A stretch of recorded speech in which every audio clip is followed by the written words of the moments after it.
I'm Christina Aguayo in Dallas, and here are your top stories.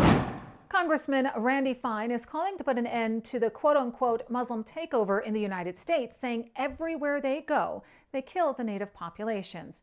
Fine pointed out that Muslims screaming Allahu Akbar genocided Jews on October 7, 2023, the Druze in Syria on April 28th, and Christians in Nigeria right now.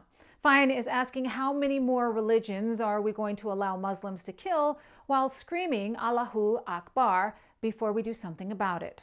It said, first we come for the Saturday people, tomorrow we come for the Sunday people. And as we have this hearing today, I ask myself, how many countries are we going to allow this to happen in until we take it seriously? On October 7th, 2023, people yelling Allahu Akbar attempted to genocide the Jews.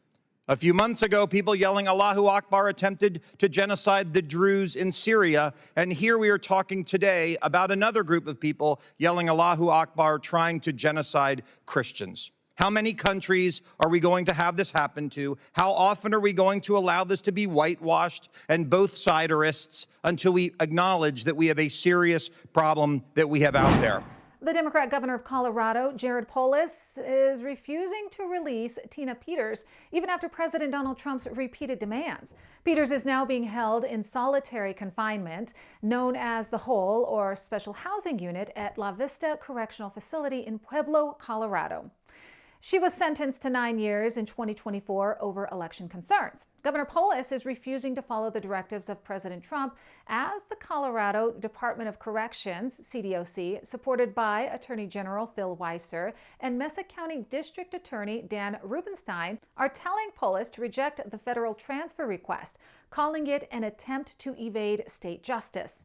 In May, Trump directed the DOJ to take all necessary action to free her, calling her an innocent political prisoner and hostage held by Democrats for exposing election fraud.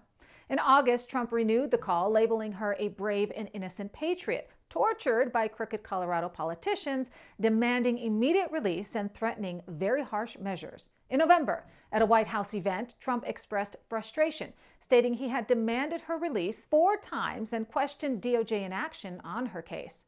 So how did she end up in solitary confinement? Well, here's the story. Peters, a Gold Star mother with no prior record, was confronted in the prison halls by a teacher who had been telling inmates that she would never leave prison because the state refuses to follow the directives of the commander-in-chief. The teacher and the group of inmates then started to harass Peters. Peters filed a formal grievance that morning against the teacher for misconduct. She was immediately taken to medical for a strip search, a physical exam, mental health screening, and hours of waiting. Officials then tossed her into solitary for potentially 17 days. She is in a cell without any windows and doesn't have any human contact. She's allowed out of her cell for 1 to 2 hours a day and does not have access to the internet, with all calls from family and attorneys blocked unless the pod is locked down. Officials claim it's not punishment, but supporters say it's retaliation to silence her. This is all happening while she's struggling with her health, and freezing cell temperatures reported as low as 40 degrees at night on the eve of her 97-year-old mother's birthday.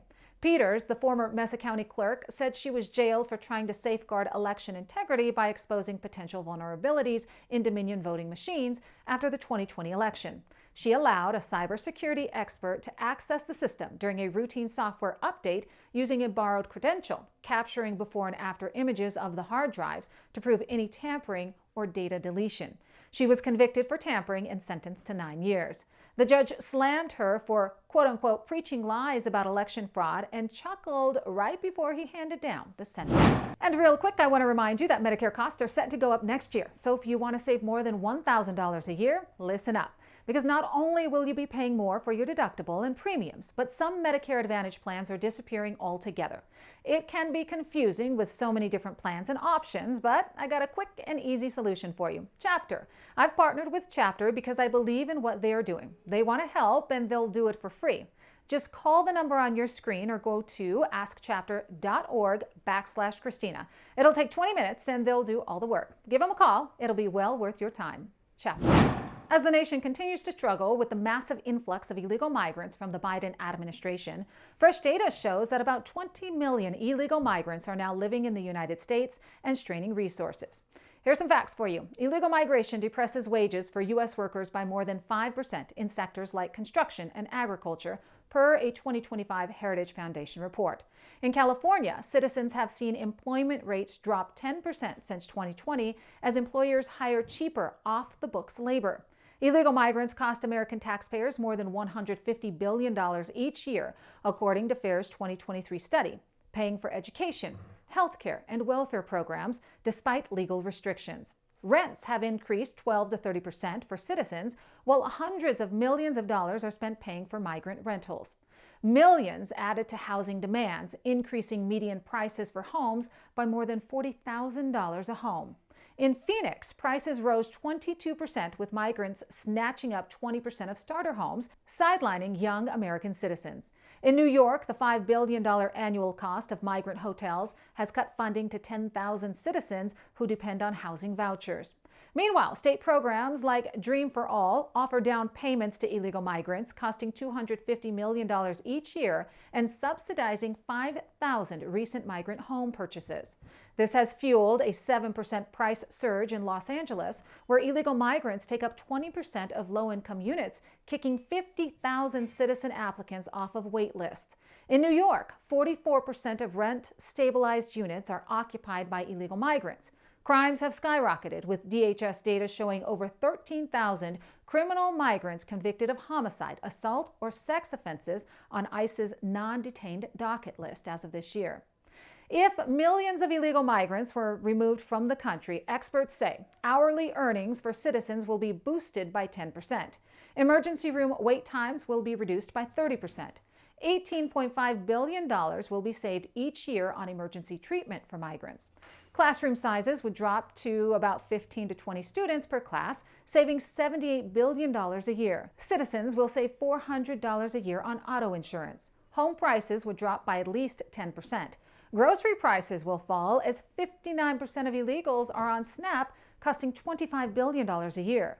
DMV wait times will be reduced by 50%, saving $50 million a year per state.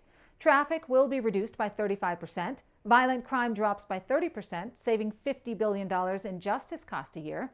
Organ transplant waiting lists cut by 25%. That's what you need to know. In Dallas, Christina Aguayo.